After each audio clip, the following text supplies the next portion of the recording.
Okay. Bakit hindi po ba sumusuko si Pastor Kibuloy?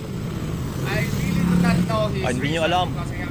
because I have not been in communication with him. But I know po, sir, na isa po sa karapatan ng isang tao ay i-insist po yung innocence niya by filing a motion for reconsideration po doon sa finding ng probable cause.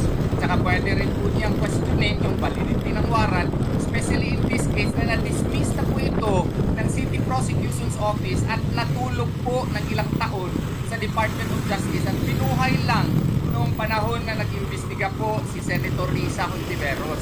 So, karapatan din po niya na i-question yung warrant of arrest kasi nga po, nandiyan naman po yan sa saligang batas. Ginawa po ito ni Senator Lacson noon, ginawa ito ni Senator Gregorio Honasa noon, ginawa ito ni Satoro Campo, ni Lisa Mapabunor noon.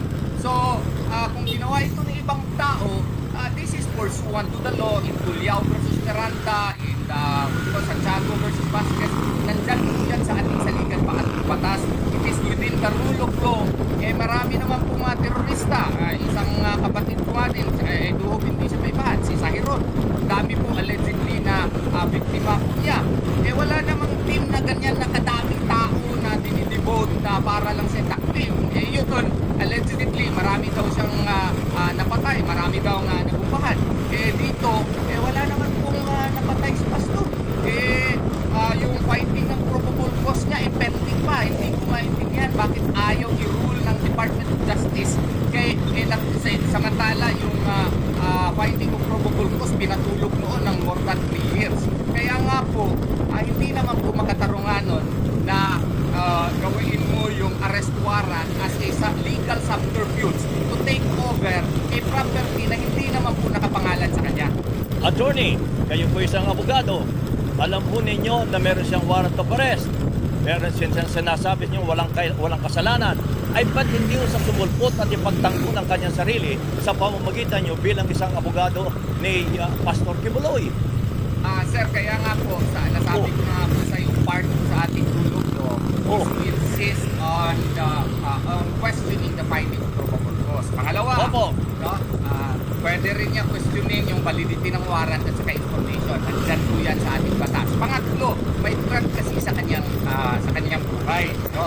And pang-apat po, meron kasing complication dito na meron siyang mga trap-up cases din sa United States of America po.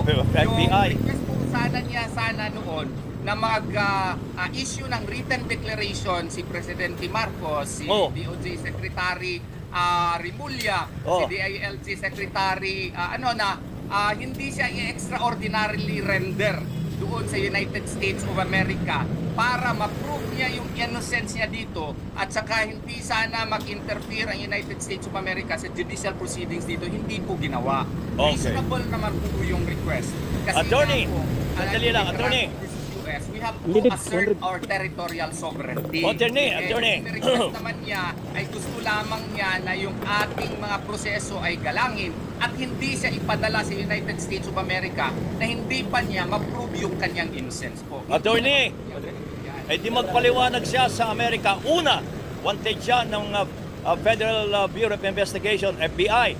Pangalawa, meron siyang sexual abuse, human trafficking dito sa ating bansa.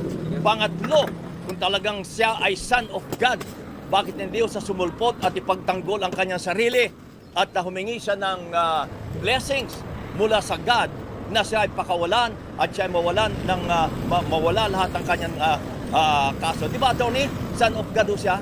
Naniniwala ba kayo son of God siya? Sir, ako po ay isang Muslim. Ay, wala. Abogado ang pinag-uusapan natin. Bakit kung ginagalang ang faith ng ibang tao? Hindi po ako nagtatrap sa ganun level. Yun po ang kanilang... Hindi yung level yun. Tinatanong kayo. Siya ay son of God. Kung siya ay son of God, Attorney, kung maakusa ka in the future po ng, let us say, rape din, napadismiss mo na, and then you will find out later na inosente ka naman talaga, choice mo rin po yun, Sir Noli, na i-insist na wala kang kasalanan and you don't have to surface. That is within our rule of law po, Sir Noli. Hindi. You can talagang siya po, marami siyang mga taga-subayba, marami siyang tumutulong sa kanya. So patunayan niyang wala siyang kasalanan, sumulpot siya. At yung sinasabing bangke na pinagtataguan niya, lumabas na siya doon, parang daga siyang lalabas. At siya naman ay may pagkakataon para ipagtanggol ang sarili niya. At marami siyang abogado, kasama daw kayo kahit kayo ay isang Muslim. Sir, he will certainly, he already said that he will do that. Ay na, kailan? He requested lang. Kailan? Ang ating presidente na magpalabas ng written declaration na hindi naman itong kaso, sir eh. Ang ayaw lang talaga niya na baka ipadala siya doon sa United States of America, hindi pa niya na-clear yung pangalan niya dito. Kailangan niya i-clear ang pangalan niya dito. Na-dismiss na nga itong kaso na ito eh. And it is within his right to really question the finding of probable cause. Ginawa nga ito nila Senator Lacson. Okay, ito na naman o. Hindi niya pwedeng gawin. Tony, pauli-uli na lang sinasabi niyo. Tony, sorry, Tony. Tony, huwag ko kayong tuloy-tuloy magsalita dahil hindi ako makapag-question sa inyo.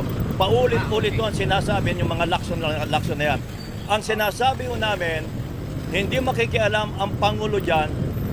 Wanted siya sa Amerika, sa FBI, bahala na ang FBI niya. Pero tinatanong ko, yung pag-usapan natin yung ngayon, meron siyang sexual abuse, meron siyang human trafficking, nagtatago pa siya doon sa kanilang compound. Bakit hindi siya lumabas, palabasin ninyo at ipagtanggol ninyo ang kaso niya? Kung talagang wala siyang kasalanan, ay di wala, ma-absuelto siya. Pero habang siya ay nagtatago po, paano niya ipagtatanggol ang sarili niya? Paano kami maniniwala na wala siyang kasalanan? Paano po? Paano? Sasabihan kita. Ano? Kung yung motion for reconsideration po namin sa Department of Justice ay i-rule, maski pa i-deny yun, pwede po kami aakyat sa Court of Appeals at mag-file ng petition for certiorari. At i-grant yung petition for certiorari po, Sir Noli, edi wala ng kaso. O yun! Yan po, part yun ng choice niya. Tulio versus Miranda po yan. Oo nga. Ay ba? Na-prove niya yung innocence po na wala palang probable cause. Kasi choice din po niya under our rule of law po. Correct! Rule of law kayo, Tony. Walang visa po yun. Pero, tuwa ko ang inyong kliyente, ayaw niyan lumabas. Patunayan niyang wala siyang kasalanan. Yun ang malinaw dyan. Sir Noli, pwede na niyang patunayan yung kanyang na wala siyang kasalanan based on our rules of court po. Kasi kung ang DOJ baka magmirakulo, magsasabi na wala pala siyang kasalanan, mag-render ng resolution na wala siyang kasalanan, and then mag-file ng motion for withdrawal of information in court. Hindi pa siya nag-surrender ha, and then the court will grant it. That is within our rule of law. Okay, rule of law. Garanting lang. Teka muna, attorney. Teka muna, attorney, sandali lang. Patunayan niyo wala siyang kasalanan sa pamagitan ng pagsulpot niya. Magpakita siya, harapin niya ang DOJ, harapin niya ang mga kaso niya. Doon kami maniniwala na siya ay tapat talaga sa kanya sinumpaan, sa kanya mga alagad na yung mga kaso niya ay hindi totoo. Patunayan niya. Hindi o pwedeng siya ay nagtatago sa lungga at sasabihin yung mga rule of law, ay paano kami maniniwala sa rule of law, attorney? Sir, hindi napatunayan na niya po. Ay, ang patunay. He is actually, through our pleadings po, he is insisting on his innocence po doon sa motion for reconsideration. Ang problema lang kasi natin, Sir Noli, is yung ating mindset po, kailangan talaga nandun siya physically present. The accused yes. has the right, the option po, to insist on his innocence. Choice po niya yun without surrendering. That is within our rule of law po, Sir Noli. Siguro hindi maintindihan masyado sa mga non-lawyers, pero it is within our rule of law po na option niya yun, questionin niya yung information, invalid yun, yung warrant of arrest, questionin. At kung ma-deny, pwede kami aakyat sa Court of Appeals, at kung mag-grant po ng Court of Appeals na invalid pala yung information at saka warrant of arrest, then wala ng kaso. So, wala ng kaso. Patunayan ninyo, palabasin niya sa salungga, at saka kayo mag-file. Ay kahit tumatawa kayo, kahit attorney kayo, pero kami pangkaraniwang tao, ang alam namin ang taong may kaso ay dapat lumabas at ipagtanggol ang kanyang sarili. Lalo na po ang isang tao na katulad ni Pastor Tibuloy, the Son of God. Yan po ang view po ninyo, sir. Opo, yan ang view po. pero mali po yan ang Hindi point. ako mali. Kasi Hindi ako mali. Meron pong alternatibo po ang akasado, Sir Noli. Hindi ho, kung talagang wala siyang kasalanan, patunayan niyang wala siyang kasalanan at kami maniniwala kapag siya lumabas na at yung proseso ng batas, doon pa lamang kami maniniwala na wala siyang kasalanan, attorney. Remember, attorney ho kayo. Lahat ng attorney talaga ay pagtatanggol ang kahit pa kriminal ang isang tao, pinagtatanggulo ninyo, di ba? I'm not talking of Kibuloy, pero kayo mga attorney, ganyan ang asal ninyo. Pinagtatanggol nyo kahit kriminal. Kriminal si Pastor. Hindi ko sinasabing si pastor ka. Makinig ho kayo. Hindi ko sinasabing si pastor. Sabi ko, may mga abogado na kahit kriminal, pinagtatanggol nila. I'm not talking of Kibuloy. Malinaw yun eh. Sumasabat ho kasi kayo kahit hindi marinig. Okay, attorney, hindi tayo matatapos dahil pinipilit nyo yung gusto nyo, pinipilit ko rin ang gusto ko.